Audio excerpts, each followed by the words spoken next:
राहुल गांधी, ये नाम तो आपने सुना ही होगा। भारतीय राजनीति में एक ऐसा नाम जो किसी परिचय का मोहताज नहीं है।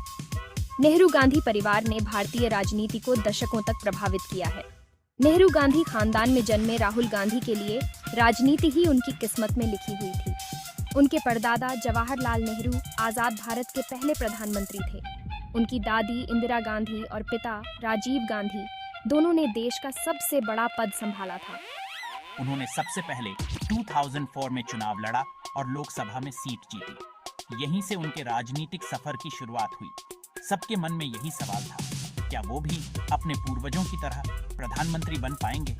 कांग्रेस पार्टी में उनका कद बहुत जल्दी बढ़ा। उन्हें जल्द ही भारतीय राष्ट्रीय कांग्रेस का महासचिव नियुक्त कर दिया गया। राहुल गांधी पर बहुत सारी उम्मीदें टिकी हुई हैं। भारत का प्रधानमंत्री बनना कोई बच्चों का खेल नहीं है। इस ऊंचे पद तक पहुंचने का रास्ता लोकसभा यानी जनता के सदन से होकर जाता है। हर 5 साल में दुनिया का सबसे बड़ा लोकतंत्र भारत एक भव्य आयोजन का गवाह बनता है, लोकसभा चुनाव। इस विविधता से भरे देश के हर कोने से नागरिक अपने वोट डालते हैं, संसद में अपने प्रतिनिधियों का चुनाव करते हैं। प्रधानमंत्री बनने के लिए किसी पार्टी या पार्टियों के गठबंधन को लोकसभा की 543 सीटों में से बहुमत हासिल करना होता है। जिस पार्टी या गठबंधन को बहुमत मिलता है, उसका नेता सरकार बनाने का दावा पेश करता है और भारत का राष्ट्रपति उसे प्रधानमंत्री नियुक्त करता है। यही व्यवस्था लोकसभा चुनावों को एक बहुत बड़ा दांव बना देती है। ये विचारधाराओं, वादों और व्यक्तित्वों की लड़ाई होती है, जहां जीतने वाला 1 अरब लोगों की किस्मत का फैसला करता है। भारतीय राष्ट्रीय कांग्रेस, भारतीय राजनीति की सबसे पुरानी और बड़ी पार्टी, आज एक ऐसे मोड़ पर खड़ी है जहां उसे अपने लिए एक नया रास्ता चुनना है। यह पार्टी, जिसने देश की स्वतंत्रता संग्राम में महत्वपूर्ण भूमिका निभाई थी, अब एक नए युग में प्रवेश कर रही है। एक समय देश की बागडोर दशकों तक संभालने वाली ये पार्टी हाल के वर्षों में अपने चुनावी प्रदर्शन में गिरावट का सामना कर रही है। चुनावी नतीजों में लगातार गिरावट ने पार्टी के भविष्य पर सवाल खड़े कर दिए हैं।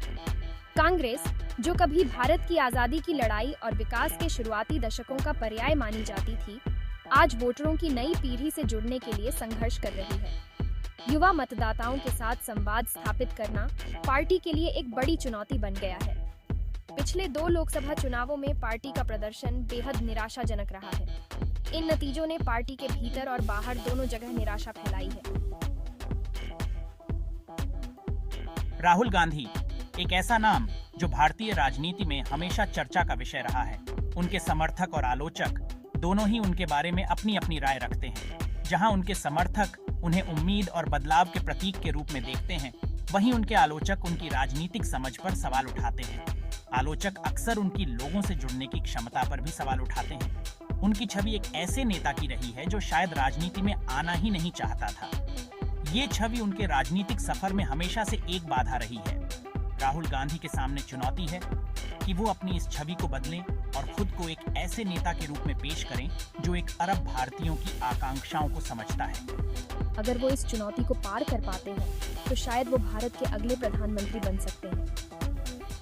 नरेंद्र मोदी के नेतृत्व में भारतीय जनता पार्टी भारतीय राजनीति में एक बहुत बड़ी ताकत बनकर उभरी है।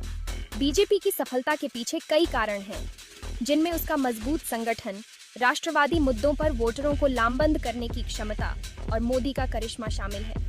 बीजेपी ने खुद को विकास और सुशासन की पार्टी के रूप में सफलतापूर्वक स्थापित किया है।